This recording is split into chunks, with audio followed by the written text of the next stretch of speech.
Hey everyone, I'm KyoTaro. During the course of today, I dedicated 24 hours watching Demon Slayer Season 4 in 0.25x speed and came up with 9 hypothetical situations. These scenarios explore what would occur if our dear Hashira were transformed into demons. I delved into the question of what could influence our Hashira to embrace this demonic existence. So, without further ado, let's begin. But before we begin, could you do me a favor and hit that subscribe button? Thanks a bunch. Now let's get into it. What if number 1? If Mitsuri were to become a demon, what if she utilized the love blood demon technique, where her blood had the power to control humans and compel them to fall in love with her and then consumed their buttocks later? However, the question remains, who is the person responsible for breaking Mitsuri's heart and driving her to desire becoming a demon? Could it be the current viewer who is watching? As a child, Mitsuri was an adorable little girl who adored keeping animals as pets. Her past was devoid of any tragic experiences, making it highly unlikely for her to have willingly chosen to become a demon. But the only reason she joined the Demon Slayer is to discover a man stronger than herself. Mitsuri only became a member of the Demon Slayer. What if Mitsuri had no knowledge of the existence of the Demon Slayer before she came across demons, and then she encountered Master Kaguya Yubayashiki?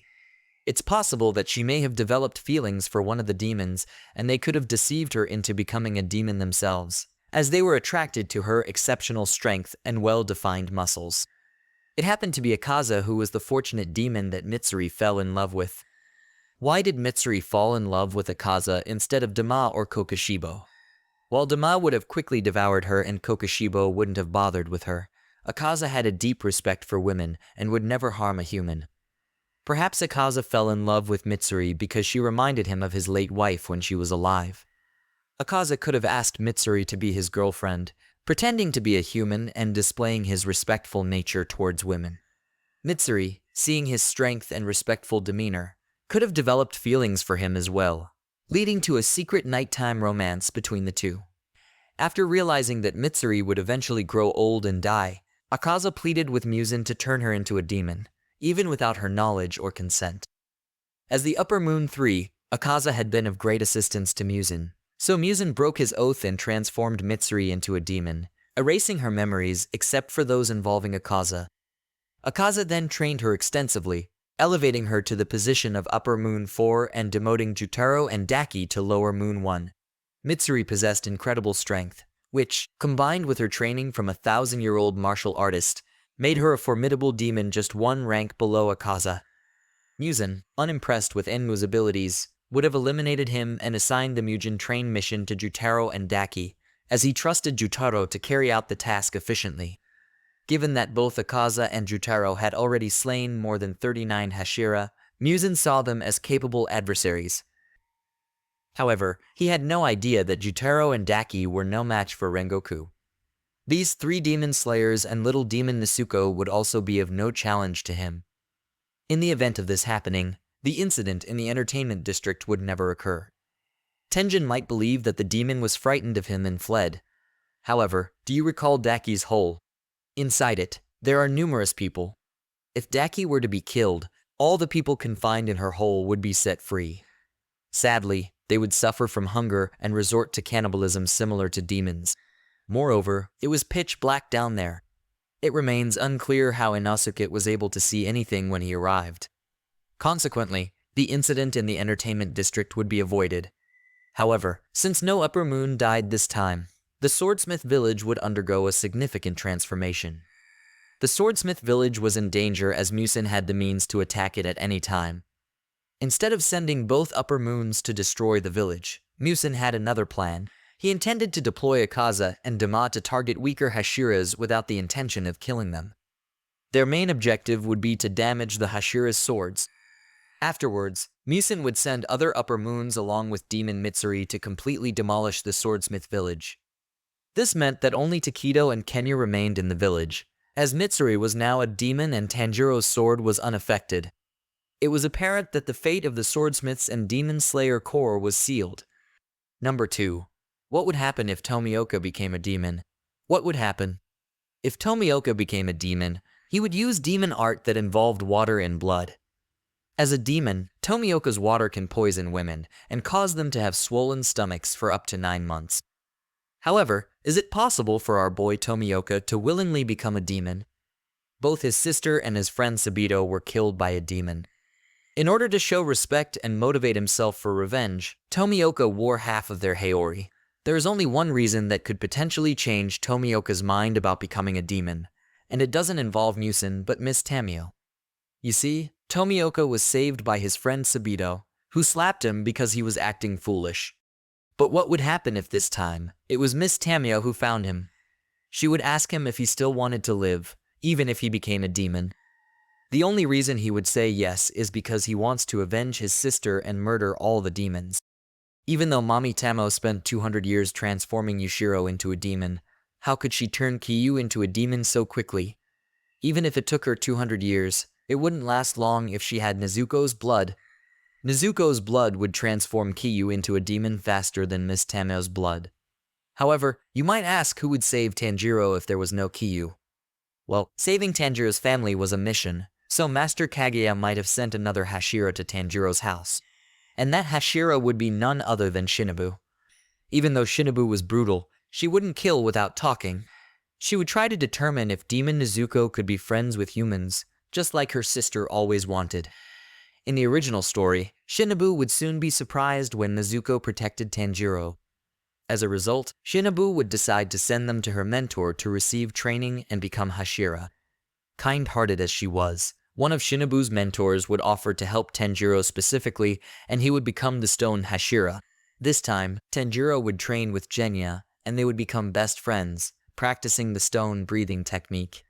Tanjiro, being better suited for it, would become much stronger than before, as the water breathing technique was never quite suitable for him. With Genya and Nezuko, they would form a trio. And Miss Tamio used Nezuko's blood to transform Kiyu into a friendly demon, similar to Nezuko, but Kiyu only participated in the final battle against Muzan. During the battle, Kiyu accompanied Miss Tamio and aided the other demon slayers. However, it was Rengoku, supported by the powerful stone-breathing techniques of Tanjiro and Genya, who effectively fought against Akaza. Utilizing an unconventional method, Genya bit Akaza's buttocks and gained half of Akaza's immense strength. Eventually, Genya sacrificed himself to defeat Akaza by relentlessly biting him until sunrise. Unfortunately, Tanjiro faced the possibility of dying without Kiyu's assistance in his goal to eliminate Muzan in the final battle. But if Giyu had not been present, Sabito would not have sacrificed himself to protect Kiyu from the 10-armed demon. Therefore, this time, the title of Water Hashira might be bestowed upon Sabito. What if number 3? What if the wind Hashira turning into a demon? It is difficult to imagine Sanemi wanting to become one, as he despised demons more than anyone else. Having witnessed his mother, a demon, slaughter his entire family, he would never desire to transform into a flesh-eating creature. However, imagine if he had arrived earlier when Muzan was transforming his mother into a demon and attempted to intervene. If Muzan's blood had accidentally splattered on him, turning him into a demon too. Nevertheless, Sanemi possessed a rare blood type known as Yoriichi, which had the ability to weaken and poison demons. Unexpectedly, Sanemi's blood cells were able to resist Muzan's blood, resulting in him becoming a hybrid of half-demon and half-human, akin to Nezuko but with slight differences. While he could mostly control himself, he still cautioned Genya to keep his distance, fearing that he may lose control and harm his younger brother someday. In this alternate scenario, Sanemi possessed a power akin to Genya's, but unlike him, he did not require consuming demon flesh to transform into a half-demon. Instead, he would unpredictably turn into a demon, while Genya continued his training as a demon slayer under the stone Hashira. Sanemi struggled to deal with his condition, realizing that he could only remain human when experiencing anger or fury, which would elevate his blood pressure and suppress Muzan's influence. Conversely, in moments of calm or happiness, Muzan's blood would take control, transforming him into a demon once more, with his ability being the wind blood demon art. He has the ability to control powerful winds and hurricanes using his blood. In this situation, Nezuko would not have to demonstrate her skills at the Hashira meeting arc, and everything else would happen as normal, with the exception of the wind hash being missing until the final confrontation with Muzan. What if the fourth person, What if the rock pillar became a demon? Believe it or not, our big guy Gyomei Himejima was born with normal eyes. But one random day, God decided to make this man blind for no apparent reason, even though he could only see darkness. His heart is full of sympathy for others, and he hates the idea of hurting or killing another living being. The reason he is like this is that he was raised in a temple, and his job was to take care of small children.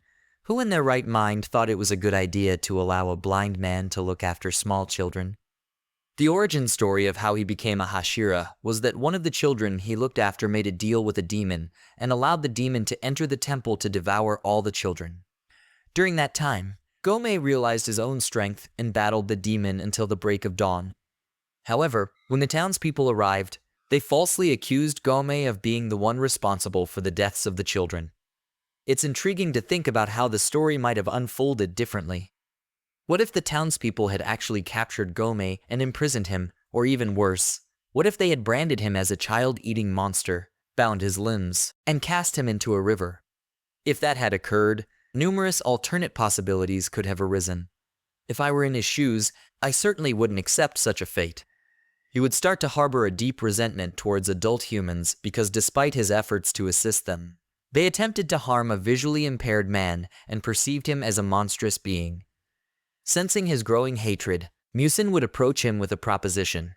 Recognizing Muzan's cunning nature, he would strike at Gyomei's emotional core by offering to restore his vision and grant him the ability to see the world once more in exchange for becoming a demon and seeking vengeance against those who wronged him. Given his life filled with darkness, Gyomei would agree to the pact.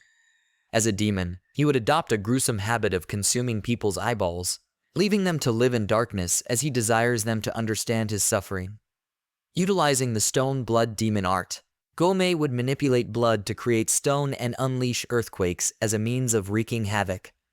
If this were to occur, it would lead to significant changes on the side of the demons, and there is no doubt that he would swiftly defeat all the lower moons and even the upper moons like Akaza and Dama. While the upper moon would pose a challenge for him, as long as he continued to consume more human eyeballs, our stony Hashira would ascend to become the upper moon one. On the other hand, the Hashira core would also experience numerous changes, as Gyomei would not be there to rescue Shinobu and Kocho from Dama's assault when they were young. Dama would not only kill their parents at that time, but also Shinobu and Kocho, resulting in the loss of 3 Hashira from our ranks. Moreover, Kyu and Seimi engaged in a major confrontation close to the Demon Slayer headquarters, as no one could intervene except the Stone Hashira. However, the individual who would suffer the most if the Stone Hashira turned into a demon would be our protagonist Tanjiro. This is because the largest rock that Tanjiro spent half a year cutting was placed there by Gyomei in memory of Kocho's demise at the hands of Dama. Consequently, Tanjiro would pass the trial and advance to the final selection much quicker than in the original narrative with a regular rock. Unfortunately, without the significant rock, Tanjiro would be vulnerable and fall victim to the 10-armed demon, leaving Nezuko to live in solitude until she discovered her immunity to sunlight. In essence, the absence of the Stone Hashira would spell doom for the entire Demon Slayer core, as numerous Hashira would never come into existence. Imagine what if number 5. Imagine if Tengen transformed into a demon. Tengen would utilize a blood demon art based on sound that could eliminate his foes by generating shockwaves. He could produce lethal shockwaves by clapping or playing an instrument. Despite our admiration for Tengen, his past is not as attractive as his appearance. Coming from a shinobi clan, he had taken numerous innocent lives before becoming a ninja. This aspect of his history is not as glamorous as we might think. Despite his confusion about morality, he ultimately chose to become a demon. Tanjiro narrowly escaped death 3 times at the hands of Gyutaro because Tengen always intervened just in time. However, if Tengen had been a few seconds late in saving Tanjiro, the outcome would have been different. Tanjiro would have perished, leaving Tengen unable to defeat Gyutaro alone, even with Zenitsu and Inosuke's help. Gyutaro had a plan to threaten Tengen by endangering his wives and these 2 kids. Tengen would definitely accept an offer to become a demon if it meant his 3 wives, as well as Zenitsu and Inosuke, could live. He felt guilty for involving them in his situation and believed that, as a demon, he would end his own life in the sunlight. However, he was unaware that becoming a demon would cause him to lose all his memories. It's important to note that Tanjiro was the only one who understood that demons lost their memories when they turned back into humans, because he could communicate with the spirits of the deceased. It's crucial to remember that the Hashira and other demon slayers were unaware of this memory loss in demons. What if number 6? Suppose Obanai turned into a demon. In this scenario, Obanai would utilize venom blood demon art to prey on humans by contaminating their food with his venom. Additionally, he could summon demon snakes to serve him and attack his enemies. His original white snake would transform into a massive demon snake. The only reason Obanai would consider becoming a demon is to seek revenge. Obanai's backstory is the most tragic among the Hashira. He was born into a clan of 50 women who worshipped the demon snake for 400 years and never bore any boys. These women gained wealth without working by either sacrificing their own children or kidnapping boys from other villages to appease their demonic deity. Despite being well fed in his captivity, Obanai's issue was being confined to a jail cell. One day, they brought Obanai to the demon snake for the first time. The demon snake thought he was still too small to eat, so they needed to feed him more. However, they also cut his mouth to resemble the demon snake. At that moment, Obanai experienced intense pain and realized he was in hell and needed to escape. In the original tale, Rengoku Dad saved him. But what if this time, Obanai was rescued by Muzan himself instead of Rengoku Dad? In this version, he believed escaping at night was a better option as the women were asleep. Along the way, he encountered his snake companion and the demon king Muzan. Muzan purposely visited the demon snake queen to seek a new lower moon, but sensed Obanai's hatred and anger as he ran through the forest at night. Obanai had just discovered his purpose of being fed to the demon snake. Recognizing his potential, Muzan asked if he would agree to become a demon. He wouldn't be blind in one eye anymore and would have the strength to eliminate anyone who betrayed him without encountering Rengoku's father. However, Obanai was still an unformed individual, deeply affected by the individuals who attempted to sacrifice him to a demon. He accepted the offer, subsequently killing all 50 women who had raised him, as well as the demon queen. After being set free to prey on humans, he promptly began challenging the lower moons to ascend the ranks. Regarding Obanai's abilities, he was somewhat lacking, especially since he never became a demon slayer and therefore never acquired the skills to use the serpent breathing technique. As a result, he might have only reached the level of Lower Moon 2, beneath Enmu. However, he would request that Muzan turn his snake into a demon as well, giving him the blood demon art of snake poison and a giant snake demon.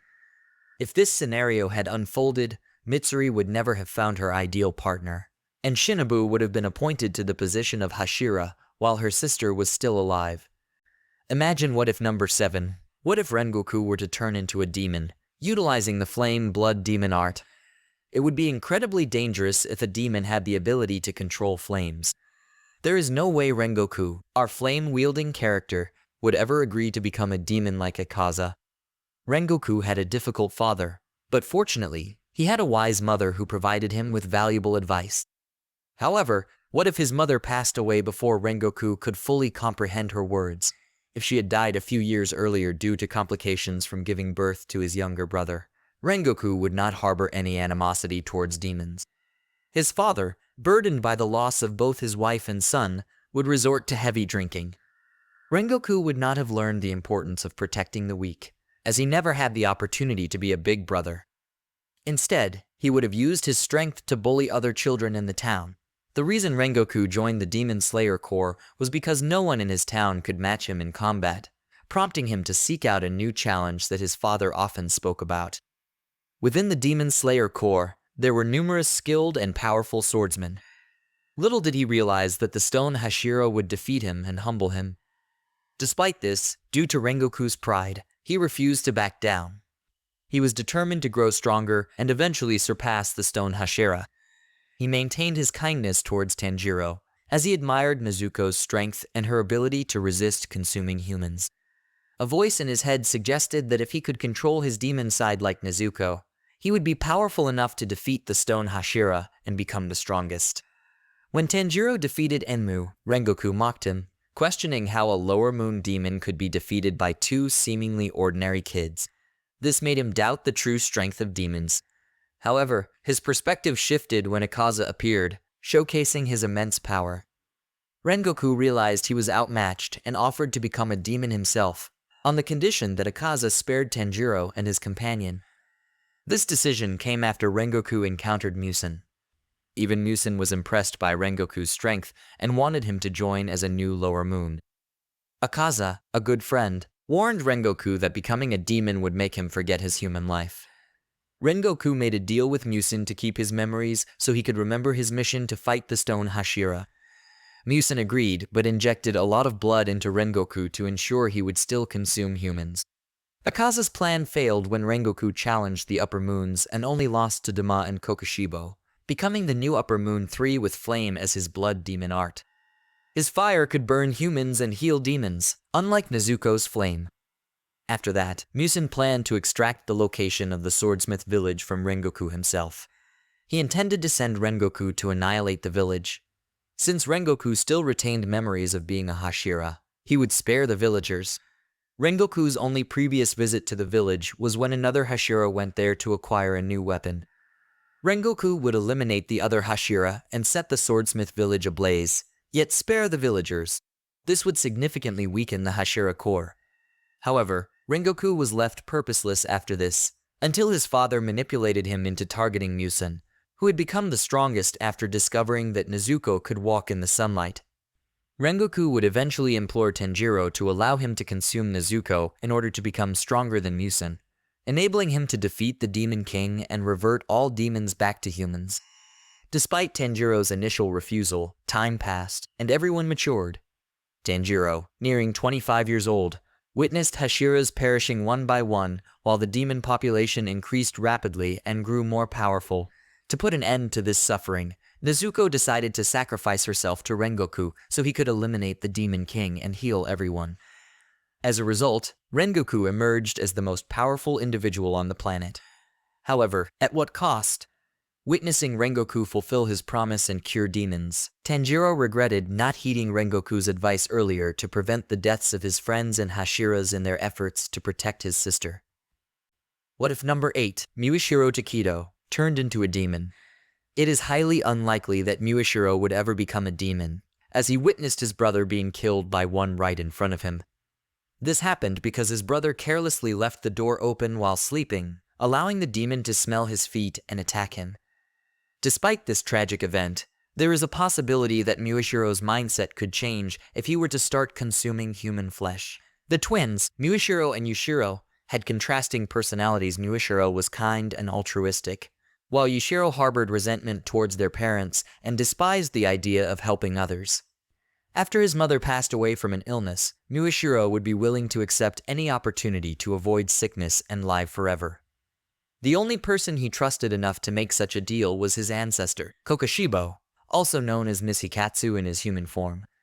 Kokushibo, who had a twin brother in the past, was not only their ancestor, but could also relate to them the most. Following the death of their parents, Kokushibo would track down Master Kaguya Yubayashiki's wife and children with the intention of killing them. However, he would realize that the boy on the mountain, whom Master Kaguya Yubayashiki sought to rescue, shared the same bloodline as him. Pretending to be a human, Kokushibo would approach them, claiming to be 1,000 years old and their ancestor. Deceiving them, he would offer them strength and immunity to sickness in exchange for becoming like him. Without hesitation, Muichiro would accept the offer. Muichiro harbored doubts about the concept of demons, as he never truly grasped what a demon was. He emulated his brother's actions, devoid of malevolence and malice. The twins only agreed to become demons due to their disdain for illness and death.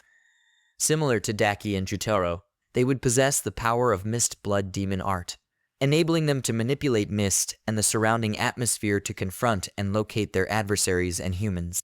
As we recall, Muichiro sported a Demon Slayer mark and effortlessly triumphed over the Upper Moon 5 in the original narrative. He would have no trouble defeating Akaza and Dama and rising to the position of Upper Moon 2, as this time they would both be trained in the moon-breathing technique by Kokushibo himself. Dama and Akaza would be envious and furious at the talent of these two boys. If this were to happen, Muichiro would return to that residence and await the opportunity to assassinate Master Kaguya Yubayashiki's wife.